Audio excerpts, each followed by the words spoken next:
ओम नमः शिवाय। हर हर महादेव। प्रिय भक्तों, आप सभी का दिन शुभ और मंगलमय हो। भगवान भोलेनाथ और माता पार्वती की कृपा आपके और आपके समस्त परिवार पर सदा सर्वदा बना रहे। प्रिय भक्तों, आज आप सुनने जा रहे हैं फाल्गुन मास कथा अध्याय 9, जिसमें आप सभी भक्त लोग शिव महापुराण की दिव्य कथाएं सुन रहे हैं। तो चलिए प्रिय भक्तों, बड़े ही प्रसन्न चित्त मन से इस कथा को आगे बढ़ाते हैं।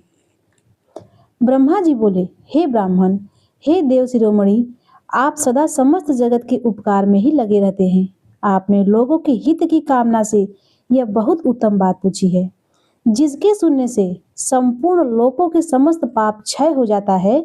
उस अनामय शिव तत्व का मैं आपसे वर्णन करता हूँ। शिव तत्व का स्वरूप बड़ा ही उत्कृष्ट और अद्भुत है, जिसे यथार्थ रूप से न मैं जान पाया हूँ, न विष्णु ही जान पाए हैं और न ही अन्य कोई दूसरा ही जान पाया है। जिस समय यह प्रलय काल हुआ, उस समय समस्त चराचर जगत नष्ट हो गया। सर्वत्र केवल अंधकार ही अंधकार था। न सूर्य ही दिखाई देते थे और न अन्यान ग्रहों का तथा नक्षत्रों का तो भी पता नहीं था। न चंद्र था, न दिन होता था, न रात ही था। अग्नि, पृथ्वी, वायु, जल की भी सत्ता नहीं थी। उस समय प्रधान तत्व अव्याकृति प्रकृति से रहित सूना आकाश मात्र शेष था। दूसरे किसी तेज की उपलब्धि नहीं होती थी। अदृष्ट आदि का भी अस्तित्व नहीं था। शब्द और स्पर्श भी साथ छोड़ चुके थे। गंध और रूप की भी अभिव्यक्ति नहीं होती थी। रस का भी अभाव हो गया था और दिशाओं का भी भान नहीं होता था। इस प्रकार सब ओर निरंतर सूची भेद्य और घोर अंधकार फैला हुआ था। उस समय तत्सत ब्रह्म, इस श्रुतियों में जो सत्य सुना जाता है, एकमात्र वही शेष था। जब यह वह ऐसा जो इत्यादि रूप से निर्दिष्ट होने वाला भावात्मक जगत नहीं था, उस समय एकमात्र वह सत्य ही शेष था, जिसे योगी जन अपने हृदय आकाश के भीतर निरंतर देखते हैं। वह सत्वत्व मन का विषय नहीं है। वाणी की भी वहां तक कभी पहुंच नहीं होती। वह नाम तथा रूप रंग से भी शून्य है।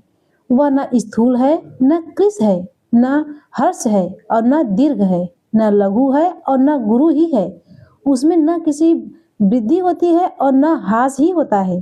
श्रुति भी उसके विषय में चकित भाव से है, इतना ही कहती है, अर्थात उसकी सत्ता मात्र का ही निरूपण कर पाती है। उसका कोई विशेष विवरण देने में असमर्थ हो जाती है। वह सत्य ज्ञान रूप अनंत परमानंदमय परम ज्योति स्वरूप अप्रेम्य आधार रहित निर्विकार निराकार निर्गुण योगी गम्य सर्वव्यापी सबका एकमात्र कारण निर्विकल्प निरारंभ माया शून्य उपद्रव रहित अद्वितीय अनादि अनंत संकोच विकार से शून्य तथा चिंतमय है। जिस पर ब्रह्म के विषय में ज्ञान और अज्ञान से पूर्ण उक्तियों द्वारा इस प्रकार ऊपर बताए हुए अनुसार विकल्प किए जाते हैं, उसने कुछ काल के बाद सृष्टि का समय आने पर द्वितीय होने की इच्छा प्रकट की। उसके भीतर एक से अनेक होने का संकल्प उदित हुआ। तब उस निराकार परमात्मा ने अपनी लीला शक्ति से अपने लिए मूर्ति आकार की कल्पना की। वह मूर्ति संपूर्ण ऐश्वर्यों से गुणों से संपन्न सर्वज्ञानमयी शुभस्वरूपा सर्वव्यापिनी सर्वरूपा सर्वदर्शनी सर्वकारिणी सबकी एकमात्र वंदनीय सर्वाज्ञा सब कुछ देने वाली और संपूर्ण संस्कृतियों का केंद्र ही था। उस शुद्धि रूपिणी ईश्वर मूर्ति कल्पना करके वह अद्वितीय अनादि अनंत सर्व प्रकाशक चिन्मय सर्वव्यापी और अविनाशी पर ब्रह्म अंतर्हित हो गया। जो मूर्ति रहित पर ब्रह्म है, उसी की मूर्ति चिंतमय आकार भगवान सदाशिव है। अर्वाचीन और प्राचीन विद्वान उन्हीं को ईश्वर कहते हैं। उस समय एकाकी रहकर स्वेच्छा अनुसार विहार करने वाले उन सदाशिव ने अपने विग्रह से स्वयं ही एक स्वरूप भूता शक्ति सृष्टि की, जो उनके अपने श्री अंग से कभी अलग होने वाली नहीं थी, उस पराशक्ति को प्रधान प्रकृति गुणवती माया बुद्धि तत्व की जननी तथा विकार रहित बताया गया है। वह शक्ति अंबिका कही गई है। उसी को प्रकृति सर्वेश्वरी त्रिदेव जननी नित्या और मूल कारण भी कहते हैं। सदाशिव द्वारा प्रकट की गई उस शक्ति की 8 भुजाएं हैं। उस शुभ लक्षणा देवी के मुख की शोभा विचित्र है। वह अकेली ही अपने मुखमंडल में सदा पूर्णिमा के 1 सहस्त्र चंद्रमाओं की कांति धारण करती हैं। नाना प्रकार के आभूषण उसके श्री अंगों की शोभा बढ़ाते हैं। वह देवी नाना प्रकार की गतियों से संपन्न है और अनेक प्रकार के अस्त्र शस्त्र धारण करती है। उसके नेत्र खिले हुए कमल के समान जान पड़ते हैं। वह अचिंतनीय तेज से जगमगाती रहती है। वह सबकी योनि है और सदा उद्यमशील रहती है। एकाकिनी होने पर भी वह माया संयोग साथ अनेक हो जाती हैं। वे जो सदाशिव हैं उन्हें परम पुरुष ईश्वर शिव शंभु और अनीश्वर कहते हैं। वे अपने मस्तक पर आकाश गंगा को धारण करते हैं। उनके भाल देश में चंद्रमा शोभा पाते हैं। उनके 5 मुख हैं और प्रत्येक मुख में 3 नेत्र हैं। 5 मुख होने के कारण वे पंचमुख कहलाते हैं। उनका चित्त सदा प्रसन्न रहता है। वे 10 भुजाओं से युक्त और त्रिशूलधारी हैं। उनके श्री अंगों की प्रभा कर्पूर के समान श्वेत गौर है। वे अपने सारे अंगों में भस्म रमाए रहते हैं। उन काल रूपी ब्रह्म ने एक ही समय शक्ति के साथ शिवलोक नामक क्षेत्र का निर्माण किया था। उस उत्तम क्षेत्र को ही काशी कहते हैं। वह परम निर्वाण या मोक्ष का स्थान है जो सबके ऊपर विराजमान है। ये प्रियतम रूप शक्ति और शिव जो परमानंद स्वरूप हैं उस मनोरम क्षेत्र में नित्य निवास करते हैं। वह काशीपुरी परमानंद रूपड़ी हे मुने शिव और शिवा ने प्रलय काल में भी कभी उस क्षेत्र को अपने सानिध्य से मुक्त नहीं किया है। इसीलिए विद्वान पुरुष उसे अविमुक्त क्षेत्र भी कहते हैं। वह क्षेत्र आनंद का हेतु है। इसीलिए पिनाकधारी शिव ने पहले उसका नाम आनंदवन रखा था। उसके बाद वह अभिमुक्त के नाम से प्रसिद्ध हुआ। हे देवऋषि, एक समय उस आनंद वन में रमण करते हुए शिवा और शिव के मन में यह इच्छा हुई कि किसी दूसरे पुरुष की भी सृष्टि करनी चाहिए, जिस पर सृष्टि संचालन का महान भार रखकर हम दोनों केवल काशी में रहकर इच्छा अनुसार विचरण करें और निर्माण करते रहें। वही पुरुष हमारे अनुग्रह से सदा सबकी सृष्टि करे, वही पालन करे और अंत में वही सबका संहार भी करे। यह चित्त एक समुद्र के समान है। इसमें चिंता की उत्ताल तरंगे उठ उठकर इसे चंचल बनाए रहती है। इसमें सत्व गुण रूपी रत्न, तमोगुण रूपी ग्राह और रजोगुण रूपी मूंगे भरे हुए हैं। इस विशाल चित्त समुद्र को संकुचित करके हम दोनों उस पुरुष के प्रसाद से आनंद कानन काशी में सुख पूर्वक निवास करें। यह आनंद वन वह स्थान है जहाँ हमारी मनोवृत्ति सब ओर से सिमट कर इसी में लगी हुई है तथा जिसके बाहर का जगत चिंता से आतुर प्रतीत होता है। ऐसा निश्चय करके शक्ति सहित सर्वव्यापी परमेश्वर शिव ने अपने वाम भाग के 10वें अंग पर अमृत का सिंचन किया। वहां उसी समय एक पुरुष प्रकट हुआ जो तीनों लोकों में सबके अधीन सुंदर था। वह शांत था, उसमें सत्वगुणी अधिकता थी तथा वह गंभीरता का आधार सागर था। मुने, क्षमा गुण से युक्त उस पुरुष के लिए ढूंढने पर भी कहीं कोई उपमा नहीं मिलती थी। उसकी कांति इंद्र नीलमणि के समान श्याम थी। उसके अंग अंग से दिव्य शोभा छिटक रही थी और नेत्र प्रफुल्ल कमल के समान शोभा पा रहे थे। उसके श्री अंगों पर सुवर्ण दृश्य कांति वाले 2 सुंदर रेशमी पीतांबर शोभा दे रहे थे। किसी से भी पराजित न होने वाला वह वीर पुरुष अपने प्रचंड भुज दंडों से सुशोभित हो रहा था। तदंतर उस पुरुष के परमेश्वर शिव को प्रणाम करके कहा, हे स्वामी, मेरे नाम निश्चित कीजिए और काम बताइए। उस पुरुष की यह बात सुनकर महेश्वर भगवान शंकर हंसते हुए मेघ के समान गंभीर वाणी में उससे कहने लगे। शिव जी बोले, हे वत्स, व्यापक होने के कारण तुम्हारा विष्णु नाम विख्यात होगा। इसके अतिरिक्त और भी बहुत से नाम होंगे जो भक्तों को सुख देने वाले होंगे।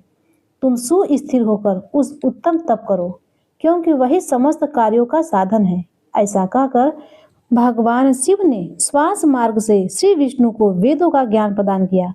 तदंतर अपनी महिमा से कभी च्युत न होने वाले श्री हरि भगवान शिव को प्रणाम करके बहुत बड़ी तपस्या करने लगे और शक्ति सहित परमेश्वर शिव भी पार्षद गणों के साथ वहां से अदृश्य हो गए। 12,000 दिव्य वर्षों तक तपस्या करने के पश्चात विष्णु अपने अभीष्ट फल स्वरूप सर्वत्र देने वाले भगवान शिव का दर्शन प्राप्त न कर सके। तब विष्णु को बड़ा संदेह हुआ। उन्होंने हृदय में शिव का स्मरण करते हुए सोचा कि अब मुझे क्या करना चाहिए। इसी बीच शिव की मंगलमयी आकाशवाणी हुई कि संदेह दूर करने के लिए पुनः तपस्या करनी चाहिए। शिव की उस वाणी को सुनकर विष्णु ने ब्रह्म में ध्यान को अवस्थित करके पुनः दीर्घ काल तक अत्यंत कठिन तपस्या की।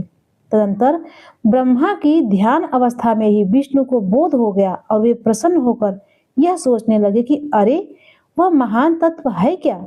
उस समय शिव की इच्छा से तपस्या के परिश्रम में निरत विष्णु के अंगों से अनेक प्रकार की जलधाराएं निकलने लगी। हे महामुने, उस जल से सारा सूना आकाश व्याप्त हो गया। वह ब्रह्म रूप जल अपने स्पर्श मात्र से सब पापों का नाश करने वाला सिद्ध हुआ। उस समय थके हुए परम पुरुष विष्णु मोहित होकर दीर्घ काल तक बड़ी प्रसन्नता के साथ उसमें सोते रहे। नार अर्थात जल के शयन करने वाले कारण ही उनका नाम नारायण, यह सुसम्मत नाम प्रसिद्ध हुआ। उस समय उन परम पुरुष नारायण के अतिरिक्त दूसरी कोई प्राकृतिक वस्तु नहीं थी। उसके बाद ही उन महात्मा नारायण देव से यथा समय सभी तत्व प्रकट हुए। हे महामते, हे विद्वान, मैं उन तत्वों की उत्पत्ति का प्रकार बता रहा हूँ, सुनिए। प्रकृति से महत्व प्रकट हुआ और महत्व से सत्वादि तीनों गुण, इन गुणों के भेद से ही त्रिविध अहंकार की उत्पत्ति हुई। अहंकार से 5 तंत्र मात्राएं हुई और उन तंत्र मात्राओं से 5 भूत प्रकट हुए। उसी समय ज्ञान इंद्रियों और काम इंद्रियों की भी प्रादुर्भाव हुआ। हे मुनिश्रेष्ठ, इस प्रकार मैंने आपको तत्व की संख्या बताई है। इनमें से पुरुष को छोड़कर से सारे तत्व प्रकृति से प्रकट हुए हैं, इसीलिए सब के सब जड़ हैं। तत्वों की संख्या 24 है। उस समय एकाएक हुए 24 तत्वों को ग्रहण करके वे परम पुरुष नारायण भगवान शिव की इच्छा से पर ब्रह्म रूप जल में सो गए।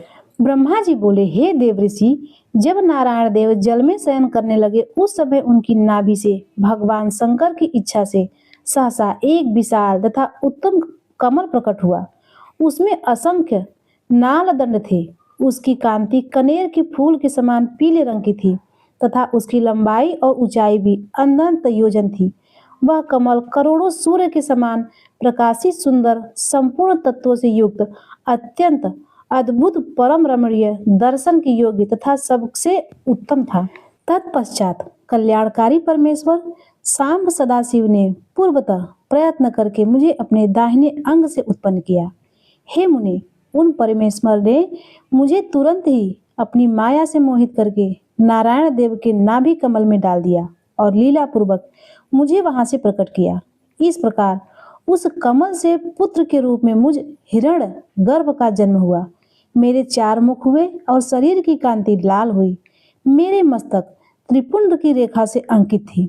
हे तात, भगवान शिव की माया से मोहित होने के कारण मेरी ज्ञान शक्ति इतनी दुर्बल हो रही थी कि मैंने उस कमल के अतिरिक्त दूसरे किसी को अपने शरीर का जनक या पिता नहीं जाना।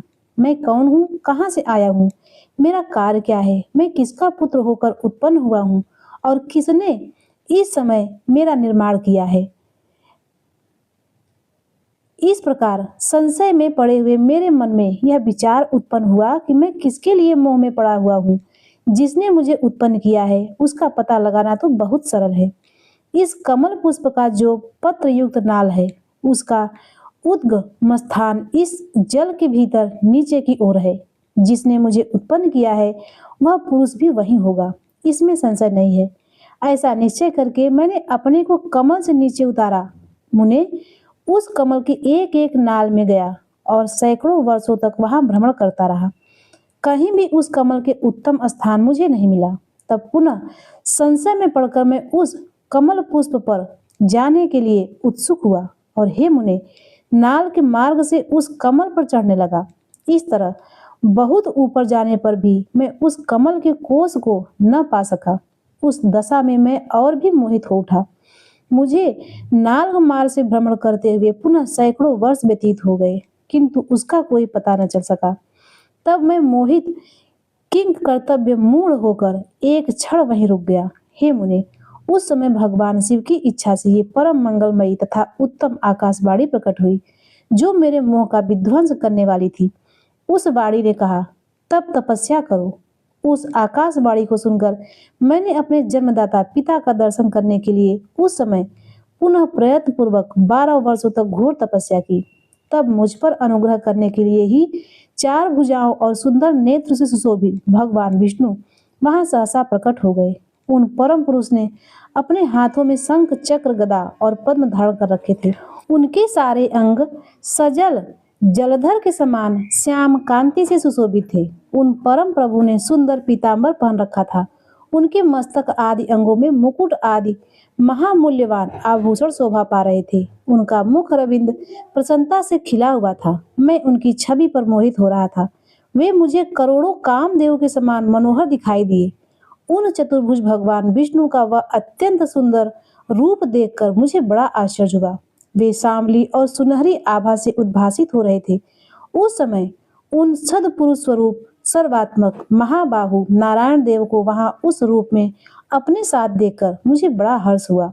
मैं उस समय प्रभु शंभु की लीला से मोहित हो रहा था। इसीलिए मैं अपने उत्पन्न करने वाले को न जानकर अति हर्षित होकर उनसे कहने लगा। ब्रह्मा जी बोले, मैं उन सनातन पुरुष को हाथ से उठाकर कहा कि आप कौन हैं? उस समय हाथ के तीव्र तथा शुद्ध प्रहार से क्षण मात्र में ही वे जितेंद्रिय जाग करके सैया से उठकर बैठ गए। तदंतर अविकल रूप से जित निद्रा रहित होकर उन राजीव लोचन भगवान विष्णु ने मुझको वहां पर अवस्थित दिखा और हंसते हुए बार बार मधुर वाणी में वे कहने लगे। विष्णु बोले, हे वत्स, आपका स्वागत है। हे महाबुद्धिमान पितामह, आपका स्वागत है। निर्भय होकर रहिए, मैं आपकी सभी कामनाओं को पूर्ण करूंगा, इसमें संदेह नहीं है। हे देवऋषि, उनके मंदहास्य युक्त उस वचन को सुनकर रजोगुण के कारण शत्रुता मान बैठा। देवश्रेष्ठ, मैं उन जनार्दन भगवान विष्णु से कहने लगा। ब्रह्मा जी बोले, हे निष्पाप, समस्त संसार के कारणभूत मुझे आप हंसते हुए जो हे वत्स कह रहे हैं, वह तो वैसे ही लग रहा है जैसे कोई गुरु अपने शिष्य को हे वत्स कह रहा हो। मैं ही संसार का साक्षात कर्ता, प्रकृति का प्रवर्तक, सनातन अजन्मा विष्णु ब्रह्मा विष्णु को उत्पन्न करने वाला विश्व विधाता, धाता और पुंडरीकाक्ष हूँ। आप अज्ञानवश मुझे हे वत्स ऐसा क्यों कह रहे हैं? इसका कारण शीघ्र बताइए। नियमतः वेद भी मुझे स्वयंभू अजविमुख पितामह स्वराज सर्वोत्तम और परम मेष्ठी कहते हैं। मेरे इस वचनों को सुनकर लक्ष्मीपति भगवान हरि खुद हो उठे और कहने लगे, मैं जानता हूँ संसार आपको जगत का कर्ता मानता है।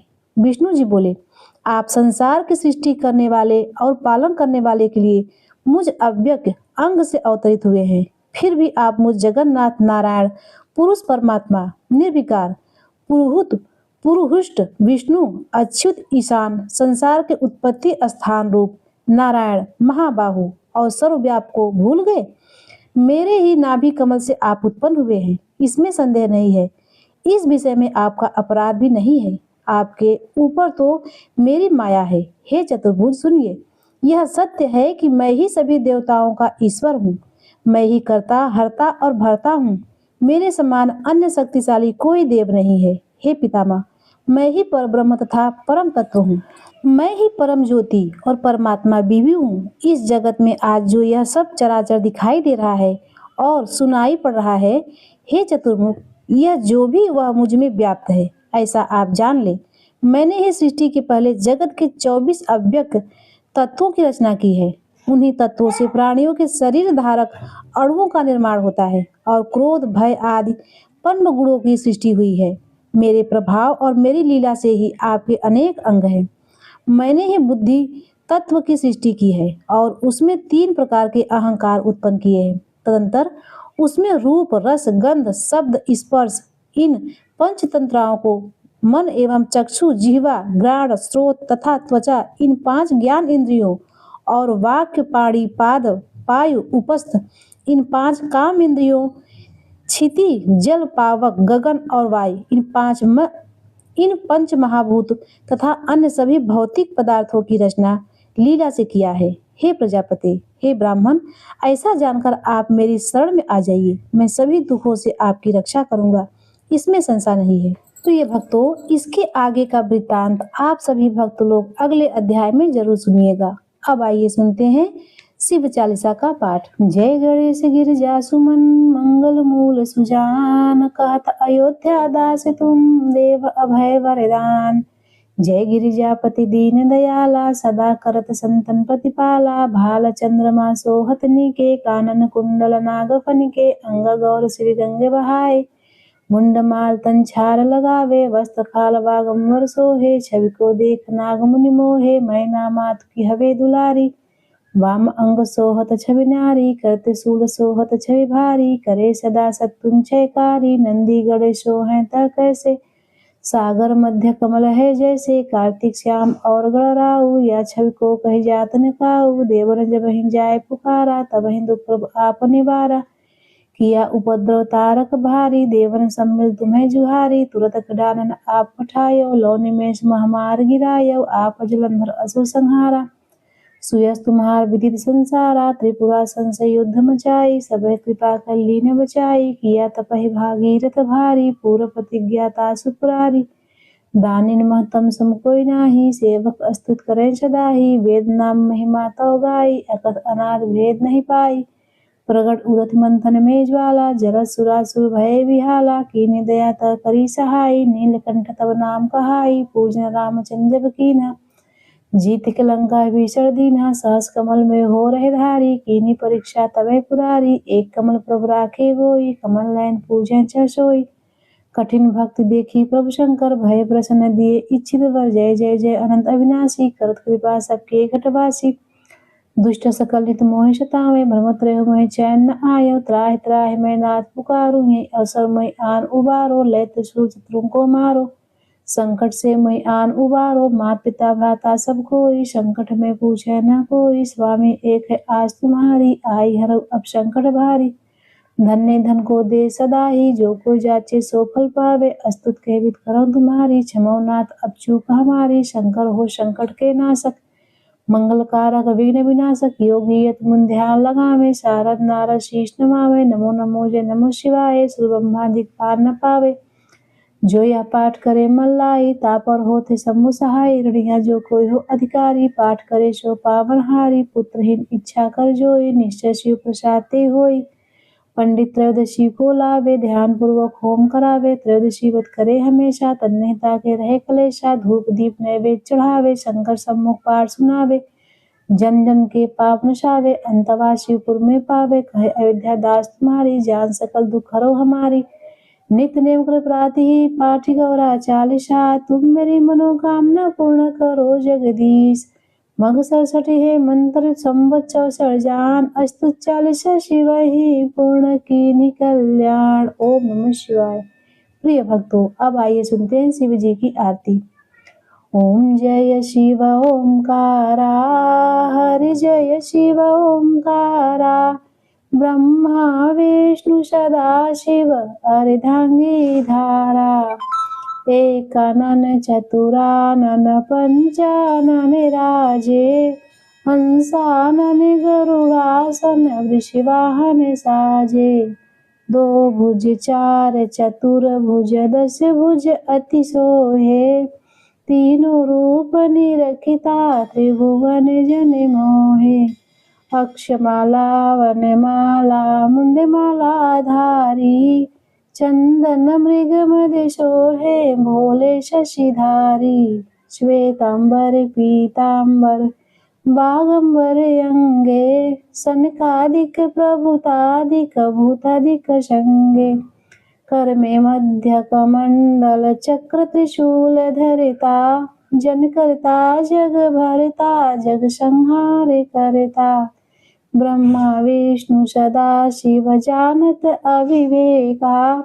स्वर्णाक्षर में शोभित ये तीनों एका। त्रिगुण स्वामी जी की आरती, जो कोई नर गावे। कहत शिवानंद स्वामी सुख संपत्ति पावे। ओम जय शिव ओमकारा, हरे जय शिव ओमकारा। तो प्रिय भक्तों, एक बार प्रेम से बोलिए नमः पार्वती पतये हर हर महादेव।